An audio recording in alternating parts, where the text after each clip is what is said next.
والفريقين من عرب ومن عجم يا رب بالمصطفى بلغ مقاصدنا واغفر لنا ما مضى يا واسع الكرم.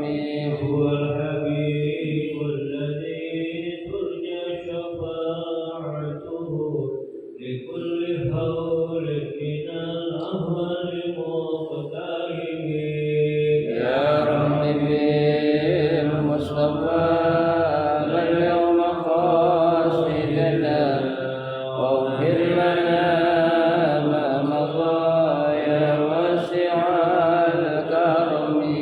اللهم صل وسلم وبارك عليه وعلى آله. Assalamualaikum warahmatullahi wabarakatuh. Bismillahirrahmanirrahim. Alhamdulillahi rabbil alamin. Wa bihi nasta'inu ala umuri dunya waddin. Wassalatu wassalamu ala asyrafil anbiya'i wal mursalin Sayyidina Muhammadin wa ala alihi wa ashabihi ajma'in, amma ba'du. Fa inna sadaqal hadisi kitabullahi ta'ala wa khairal hadi hadi Rasulullah sallallahu alaihi wasallam wa syarrul umuri muhdatsatuha fa inna kulla muhdatsatin bid'ah wa kulla bid'atin dhalalah wa kulla dhalalatin finnar.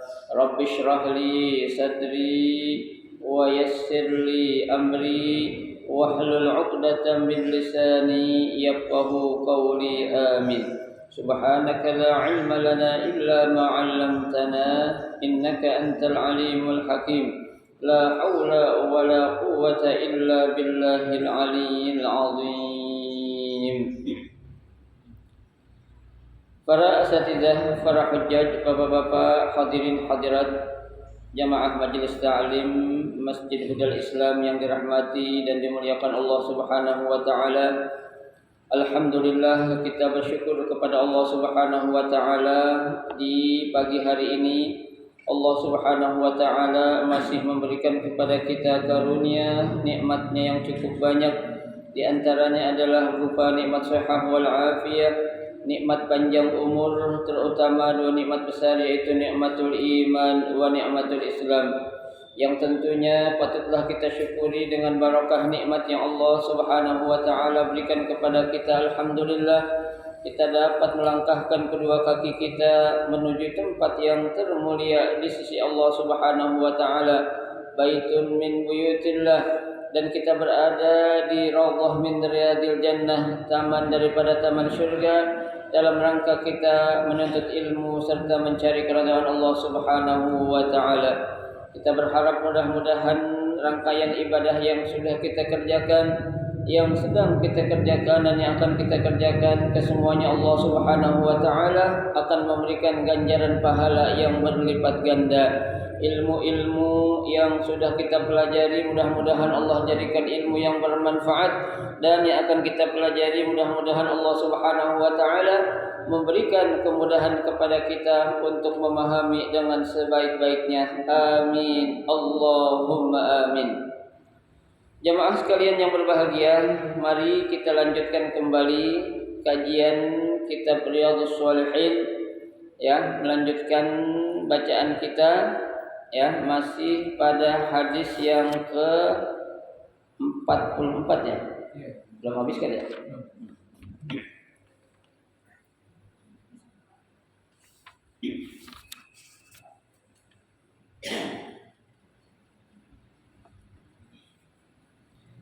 Masih dalam, ya, wa fi riwayatin li Muslim, ya, itu belum habis sampai di kalimat, ya, yaitu wa kana Rasulullah sallallahu alaihi wasallam, ya.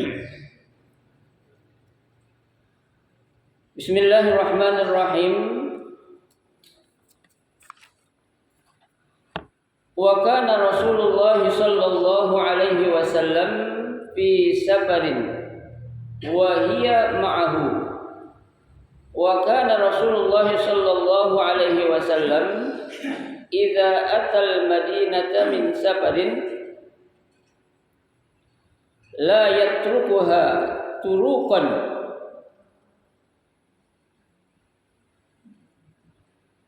Jadi dalam hadis yang ini, yang berikutnya, ya, yang riwayatnya dari Imam Muslim, ya, dijelaskan wa kana Rasulullah sallallahu alaihi wasallam fi safarin.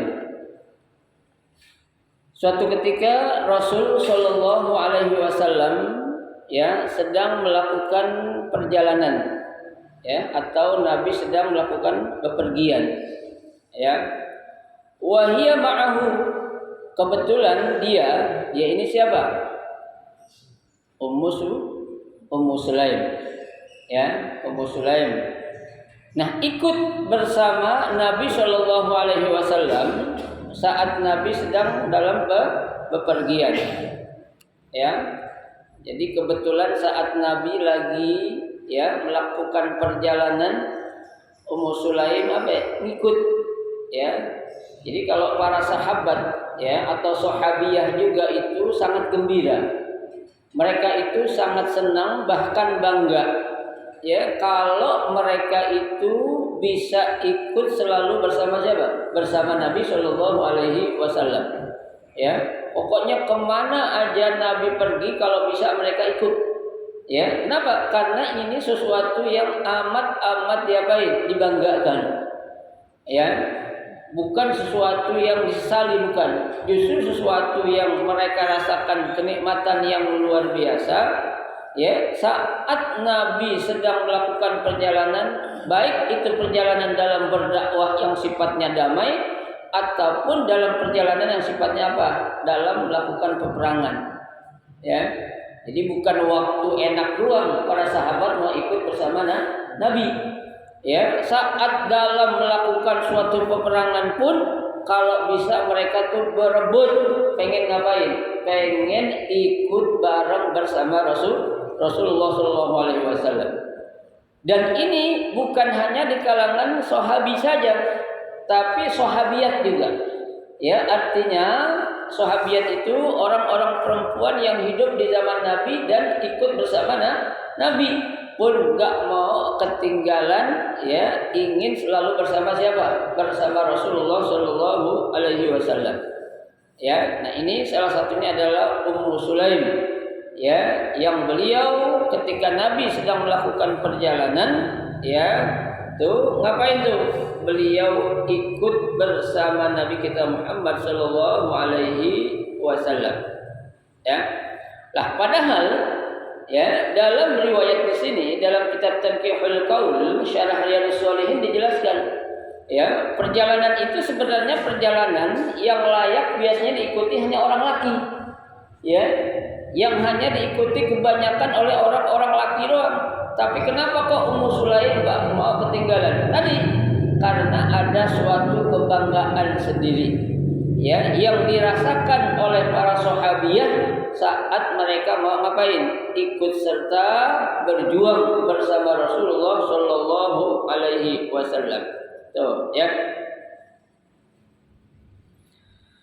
Ngapain sih sebenarnya Rasul ketika itu? Ya, di sini dijelaskan pula, ya, innama kana li ada'in nus awil jihad. Ya, saat itu perjalanan yang Nabi lakukan, ya, adalah dalam rangka untuk melakukan suatu ibadah, ya, wal jihad, dan juga dalam suatu apa? Jihad. Berarti kan lagi mau ngapain? Perang. Coba, ya, perempuan enggak mau ketinggalan. Padahal dalam riwayat dikatakan Ummu Sulaim ketika itu sedang hamil. Ya, lagi hamilnya bukan hamil muda, tapi hamil apa? Hamil tua. Ya, subhanallah, beliau enggak mau ketinggalan. Padahal judulnya Nabi lagi ngapain? Berjuang untuk berjihad di jalan Allah Subhanahu wa taala. Ya, kalau kita jangankan perang lah. Ya, ketika kita akan melakukan suatu aksi saja, yang tujuannya membela agama Allah, membela Rasulullah, membela Al-Quran, itu kalau bukan karena ajakan iman, kalau bukan karena dorongan keimanan kita kepada Allah Subhanahu wa taala, kita mah enggak mau ikut gitu-gitu. Ya, ngapain? Yang penting kita di rumah aja. Ya, santai-santai, biarlah anak muda mahasiswa yang pada demo. Sebenarnya tidak demikian.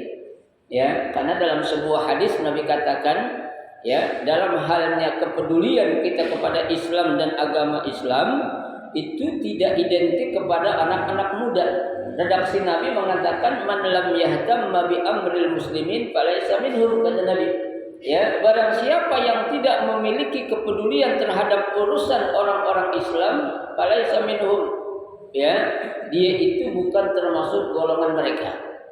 Ya, artinya dia itu bukan Islam yang sebenarnya beragama Islam. Ya, bisa saja Islam hanya sekedar label. Ya, bisa saja Islam hanya sekedar apa? KTP saja. Ya, bukan Islam yang sebenarnya. Ya, tapi subhanallah, sekali lagi saya katakan, ini salah seorang sahabiyah yang namanya Ummu Sulaim dalam keadaan hamil tua masih tidak mau ketinggalan ikut serta berjuang bersama siapa? Bersama Rasulullah Sallallahu Alaihi Wasallam. Ntar kita lihat ada penjelasan di sini. Ya, itu. La yatrukuha turukan. Ya, jadi ketika Nabi Sallallahu Alaihi Wasallam ya itu sedang melakukan perjalanan ya bersama salah seorang sahabiah yang namanya Ummu Sulaim, ya, itu untuk melakukan apa? Untuk melakukan ya jihad atau berjuang di jalan Allah Subhanahu wa taala. Nah, Nabi selalu wakana Rasulullah sallallahu alaihi wasallam idza atal Madinah min safarin, saat Nabi akan masuk atau datang ke kota Madinah dari suatu perjalanan, ya, tuh apa katanya? La yatrukuha turukon. Nabi enggak pernah masuk ke kota Madinah saat waktu dalam keadaan apa? Malam. Ya, karena kan pikirannya ya itu kalau yang namanya datang ke suatu tempat ya waktu malam, biasanya kan kalau malam itu waktu untuk ngapain? Istirahat. Wa ja'alna al-laila libasa. Ya kan? Allah Subhanahu wa taala jadikan waktu malam itu untuk istirahat, tapi bukan tidur terus-terusan. Ya, mentang-mentang Allah bilang wa ja'alna al-laila libasa, waktu malam buat tidur terus sepanjang malam, bukan. Ya, artinya sekedar untuk apa? Membuang rasa lelah, rasa capek, rasa penat yang pernah kita lakukan kapan? Di waktu siang hari. Tuh. Ya, Nabi enggak pernah datang ke Madinah waktunya apa? Malam. Ya, takut nanti mengganggu orang yang sedang apa? Ya, istirahat. Karena di sini dikatakan ya, itu la yatrukuha turukun, ya, ay la ya'tiha lailan, ya, wa kullu atin bil laili tariq wa naha an turukil musafir ahlahu lailan li alla yara minhum ma qad yukrihu. Ya, karena dikhawatirkan kalau seandainya Nabi datang waktu malam tadi yang saya katakan, itu bisa menjadikan orang apa? Merasa terganggu atau merasa kecewa ataupun merasa kesal tuh, ya. Makanya Nabi selalu mencari waktu yang bukan waktu malam hari, gitu, ya. Baik. Fadanu, ya. Nah, ketika Nabi sudah dekat ay qarrabu minal Madinah, ya, dari kota Madinah, fadarabahal makhad, ya, tuh, maka di situ Ummu Sulaim merasakan suatu sakit yang amat. Apa yang dirasakan sakitnya? Perutnya. Ya, kenapa? Tadi kan saya katakan Ummu Sulaim ini dalam keadaan hamil. Ya, ibu-ibu yang pernah hamil coba bisa membayangin, Bu, berapa jauh sih ibu-ibu bisa jalan ya ketika dalam keadaan hamil tua. Ya, paling baru berapa meter berhenti kan begitu. Ya, sekian meter berhenti, ya. Nah, di sini ya tuh Ummu Sulaim dia mengatakan ketika sudah mendekati kota Madinah itu, yaitu ya tuh Ummu Sulaim merasakan sakit yang sangat waj'ul wiladah, yaitu waj'ul wiladah itu sakit yang dirasakan sama persis ketika orang mau ngapain? Melahirkan. Ya, Bu Ibu orang lahirin sakit nggak Bu? Bu, sakit katanya. Tapi sakit mau lagi. Bingung saya itu. Ya tahu sakit, punya lagi. Ya, sakitan orang sunat apa orang beranak Bu? Sakitan orang sunat Bu. Sunat sekali nggak mau sunat lagi dia. Ya, ibu-ibu tahu sakit tapi mau lagi. Ya, sakitan orang sunat sekali aja udah. Tuh, ya, itu. Nah, di sini ya, Rasul Shallallahu alaihi wasallam itu ya, ketika mereka sudah mendekati kota Madinah itu apa? Ya, Ummu Sulaim merasakan sakit perut yang sangat persis seperti sakitnya orang mau ngapain? Mau melahirkan. Fahtabasa 'alaiha Abu Talha. Ya, nah Abu Talha selaku siapa ini? Suaminya. Wajar dong dia nolongin. Ya, masa bini mau lahir ditinggal pergi aja kan begitu nggak mungkin. Ya, nah Abu Talha ngapain? Bantuin, nolongin, ngelihat nggak tega istrinya sedang merintih kesakitan persis seperti kalau dia mau ngapain? Mau melahirkan. Tuh. Ya, bapak ini contoh Abu Talha nih. Ya, jangan urusan yang dunia mengalahkan urusan sama istrinya lagi mau ngelahirin. Ya, kalau kita lagi punya urusan sesibuk apapun urusan di dunia, bini mau ngelahirin kalau bisa kita harus selalu ada di mana?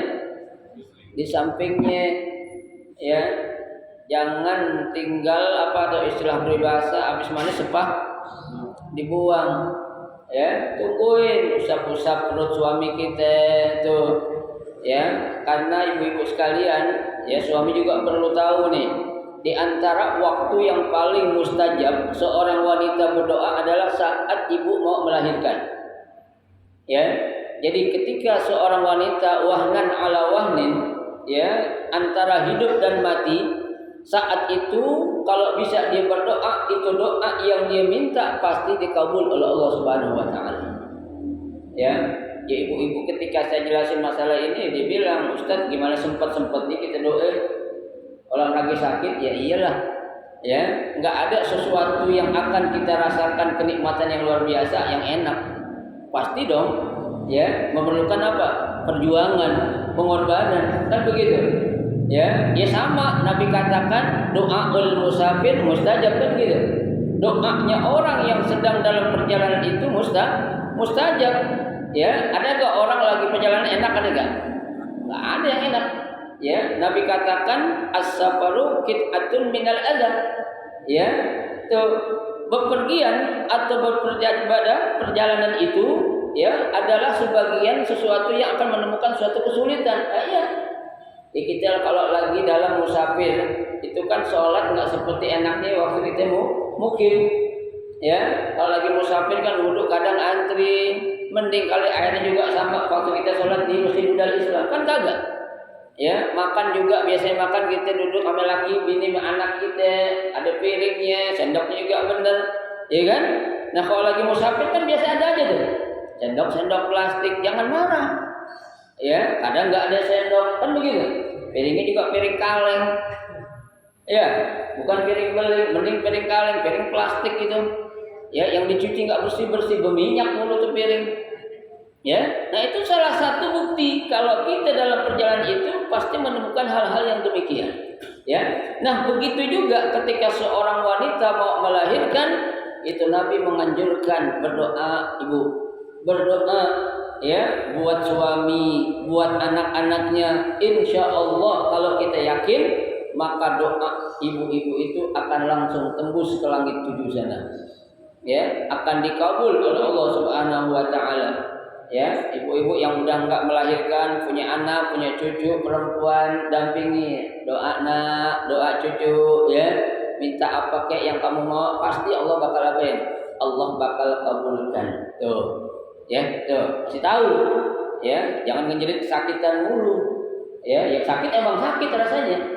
Ya, ada sesuatu perjuangan yang luar biasa Allah akan berikan ganjarannya yang tidak memerlukan pengorbanan dan perjuangan. Ya, itu.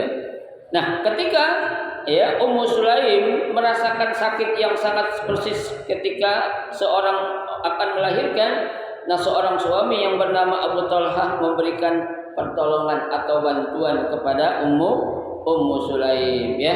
Ai habasa nafsahu 'alaiha lishtighalihi bi sya'niha. Ya, yaitu ya Abu Talhah melakukan ya sesuatu yang memang apa? Ya, pantas dan layak untuk dilakukan kepada siapa? Kepada istrinya. Ya. Jadi kalau para sahabiah tuh, sahabi dulu tuh Pak Bu, ya, itu mereka memang subhanallah punya kelebihan macam-macam, masing-masing mereka punya kelebihan. Ya, ada seorang laki sahabiah, dia itu apa namanya?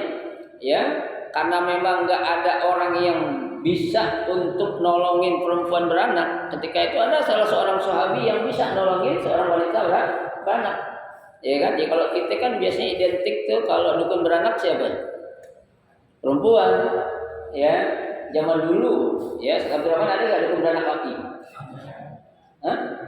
Nggak ada. Tapi kalau dokter kandungan laki ada nggak? Ada. Kenapa ya dukun beranak nggak ada dulu laki? Hah? Ya, kenapa coba dukun beranak nggak ada laki-laki, tapi kalau dokter kandungan laki ada? Ya, karena identik orang dulu itu kalau urusannya beranak laki-laki ya nggak pantas gitu. Ya kan, istilah kata masa sih ya kita laki-laki atau istri kita dilongokin sama laki-laki sembarangan kan begitu. Ya, padahal dalam fikih pun dijelaskan ya bukan suatu hal yang dilarang kalau hal itu memang merupakan suatu yang apa? Darurat. Ya, atau sesuatu yang harus atau mesti dilakukan, ya, itu. Makanya zaman Nabi pun seorang laki biasa nolongin siapa? Sahabiah yang memang ketika itu akan melahirkan. Tapi di orang kita kagak ada, ya, gitu. Baik.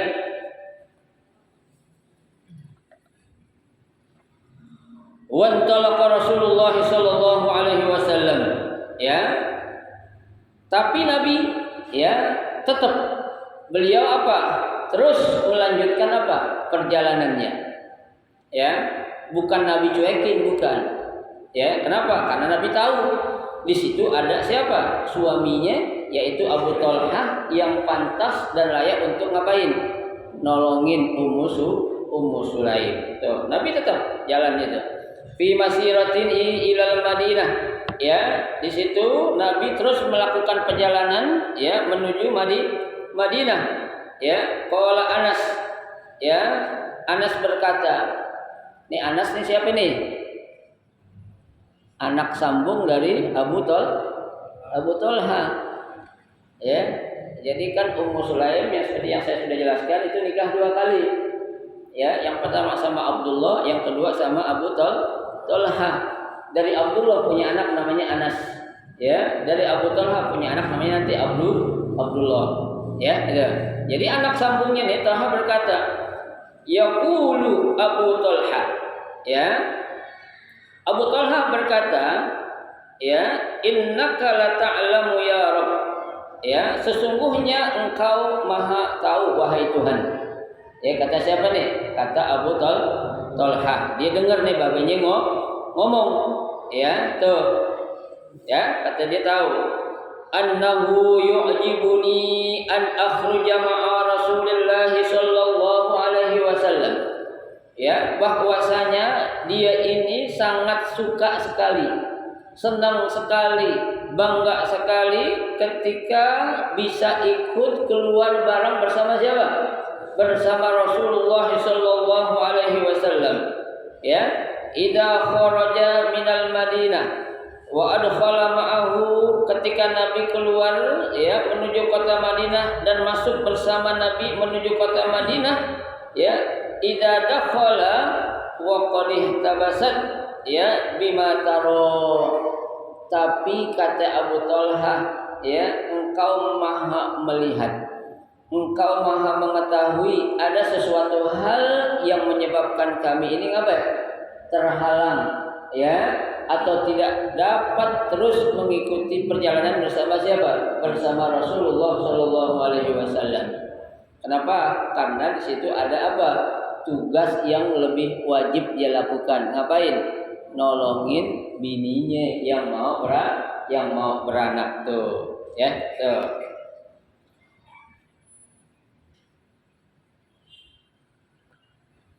Wa qad ihtasab ya ay mana'at minad duhul ya, aku terhalang untuk bisa masuk bareng bersama siapa?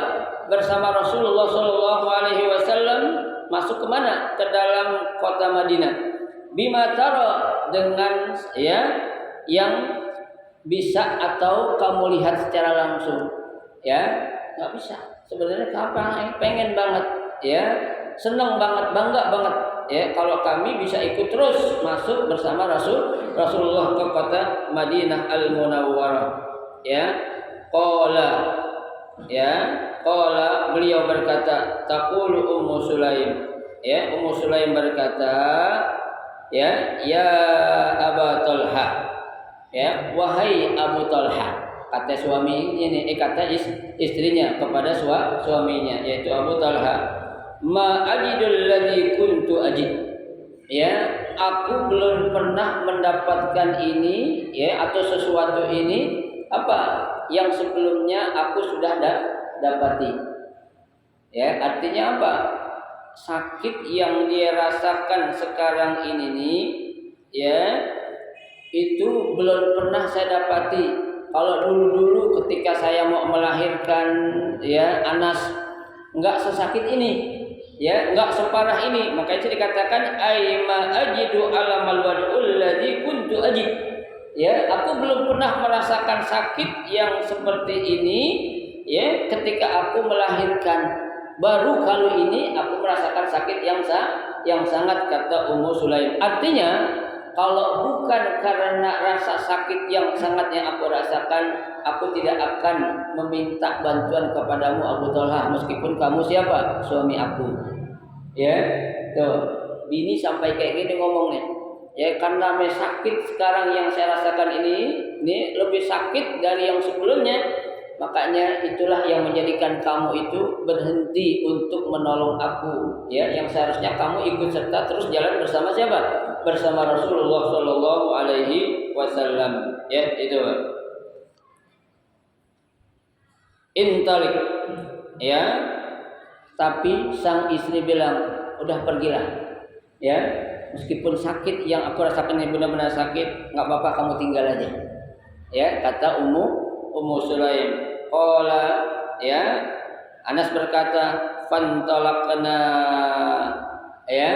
Nah, kami beranjak terus ya, berjalan ikut bersama Rasulullah Shallallahu Alaihi Wasallam. Lihat, Bu, kesabaran Ummu Sulaim yang luar biasa. Ya, padahal suaminya mau nolongin dan pantas banget dia pengen nolongin ya, tapi karena kesabaran yang dimiliki oleh Ummu Sulaim, si Ummu Sulaim bilang, udah nggak apa-apa, meskipun sakit yang sekarang aku rasakan lebih sakit dari yang sebelumnya, udah inti terus aja lanjutin perjalanan inti bersama siapa? Bersama Rasulullah Shallallahu Alaihi Wasallam. Tuh ya, benar. Fantolakna, ketika kami beranjak atau melanjutkan perjalanan, wadarabal maqadina qudima, tuh ya, maka apa? Di situ benar ya, tahu-tahu siapa? Ummu Sulaim melahirkan ya, fawaladat gulaman, melahirkan seorang anak laki-laki. Tuh ya, lahir seorang anak laki-laki itu. Huwa al-musamma bi Abdillah, dikasih namanya siapa? Abdullah. Tuh ya, ketika ditinggal oleh Abu Talha ya, tahu-tahu dia langsung tuh melahirkan anak laki-laki yang namanya siapa? Abdullah. Faqalat li ummi ya, Ummu Sulaim berkata kepada siapa? kepada Anas. Ya, Anas ini kan anaknya dia, cuma bukan dari suami yang Abu Talha, dari Abdullah. Ya, kata ibunya apa? Ya, berkata, ya Anas la yardahu. Ya, jangan ada satu orang pun yang boleh menyusui ini anak. Ya, jangan sampai ada seorang pun yang menyusui ini anak. Kata siapa? Kata Ummu Sulaim. Artinya yang nyusuin siapa? Abdullah. Ya, atau Ahad. Ya, hina tagdu bihi. Ya, tuh saat akan memberikan ya makanan ya ala Rasulullah sallallahu alaihi wasallam, kecuali Rasul nanti yang pertama kali akan memberikan apa? Makanan kepada Abdullah. Ya, jadi enggak diizinin nih. Siapa aja dulu enggak dikasih izin untuk menyusui siapa? Abdullah. Sebelum Rasulullah yang pertama kali ngapain? Ngasih makanan atau memasukkan makanan ke dalam mulutnya Abdullah. Tuh, berarti apa nih?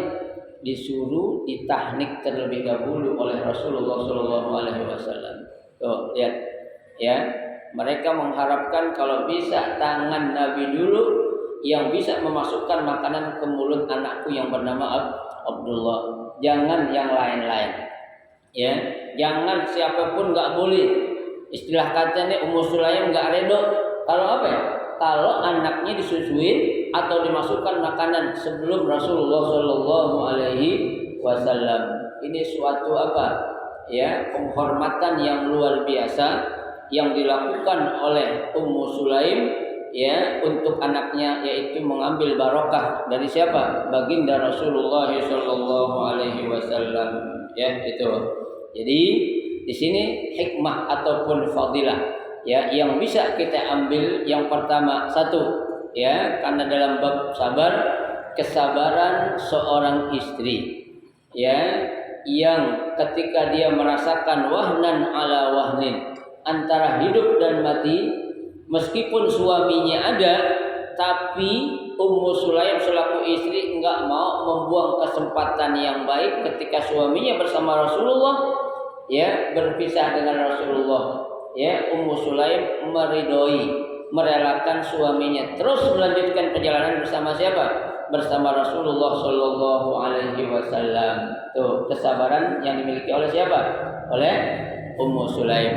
Yang kedua, tanggung jawab seorang suami. Ya, yang meskipun sedang dalam perjalanan bersama Rasulullah Shallallahu Alaihi Wasallam, Rasul bukan nggak tahu, Rasul bukan ya tidak peduli dengan keadaan Ummu Sulaim yang akan melahirkan, tapi Rasul tahu di situ ada suaminya yaitu Abu Talha yang lebih berhak untuk apa? Untuk memberikan bantuan atau pertolongan kepada istrinya yang akan apa? Yang akan melahirkan ya. Nah, yang ketiga di sini kita lihat bukti kecintaan para sahabat dan sahabiyah kepada baginda Rasulullah Shallallahu Alaihi Wasallam adalah kecintaan yang bukan hanya sekedar cinta di mulut saja, ya, akan tetapi cinta yang ada dalam hati mereka hubban jamma, cinta benar-benar cinta, bukan cinta sekedar ucapan ataupun kata-kata saja, akan tetapi cinta yang sebenarnya dalam kondisi apapun, dalam keadaan apapun, mereka kalau bisa ingin ikut serta bersama Rasulullah Shallallahu Alaihi Wasallam. Ya. Nah, ini pelajaran buat kita. Artinya Bapak Ibu sekalian, ketika kita punya seorang guru, punya orang soleh ya yang mengajak kita untuk berjuang, berjihad, berjuang bukan hanya berjihad, bukan hanya ngangkat senjata, bukan. Ya, kalau zaman sekarang yang namanya berjuang nggak mesti ngangkat senjata. Berjuang dalam arti kita berjuang menurut profesi kita masing-masing. Ya, seorang ahli ekonomi dia berdakwah, berjuang dengan ilmu ekonomi yang dia punya. Ya, seorang karyawan dia berjuang atau berdakwah di ya, status yang dia lakoni sebagai seorang karyawan di tengah suatu perusahaan atau kantor. Nah, itu siapa saja punya yang namanya tugas untuk berdakwah di jalan Allah Subhanahu wa taala. Ya, jadi yang namanya dakwah bukan identik oleh para ustadz atau ustazah saja, bukan oleh para kiai atau mubalik saja, ya, tapi semua kita ini yang beragama Islam punya tugas dakwah. Dakwah berdasarkan tadi profesi kita masing-masing, ya. Seorang pedagang yang berjualan di pasar, dia bisa dakwah gak? Di pasar bisa, ya. Dia bisa mencontohkan bagaimana cara Nabi berdagang, bagaimana syariat Islam mencontohkan dagang yang benar. Maka di situ insya Allah kita akan mendapatkan apa yang dikatakan marzatillah, keridhaan dari Allah Subhanahu wa taala, ya. Nah, Bapak Ibu sekalian, saya mohon maaf cukup dulu sampai di sini, ya. Nanti Sabtu yang akan datang akan kita lanjutkan pada hadis yang ke-45, ya. Karena mohon maaf hari ini ada peringatan Maulid, ya. Jadi aneh pamit agak dulu, gak bisa ikut sarapan bareng. Insya Allah nanti Sabtu yang akan datang kita akan lanjutkan hadis yang berikutnya, yaitu hadis yang ke-45. Mudah-mudahan sedikit yang kita pelajari pada pagi hari ini akan menjadi ilmu yang bermanfaat, ya, bagi kita dan bagi orang lain, ya, dan menjadi ilmu yang berguna bagi agama, nusa dan bangsa. Amin ya rabbal alamin. Al-Fatihah. A'udzubillahi minasyaitonir rajim. Bismillahirrahmanirrahim. Alhamdulillahirabbil alamin. Ar-Rahmanir-Rahim. Maliki yaumiddin. Iyyaka na'budu wa iyyaka nasta'in. Ihdinas siratal mustaqim. Siratal ladzina an'amta 'alaihim ghairil maghdubi 'alaihim waladdallin. Amin.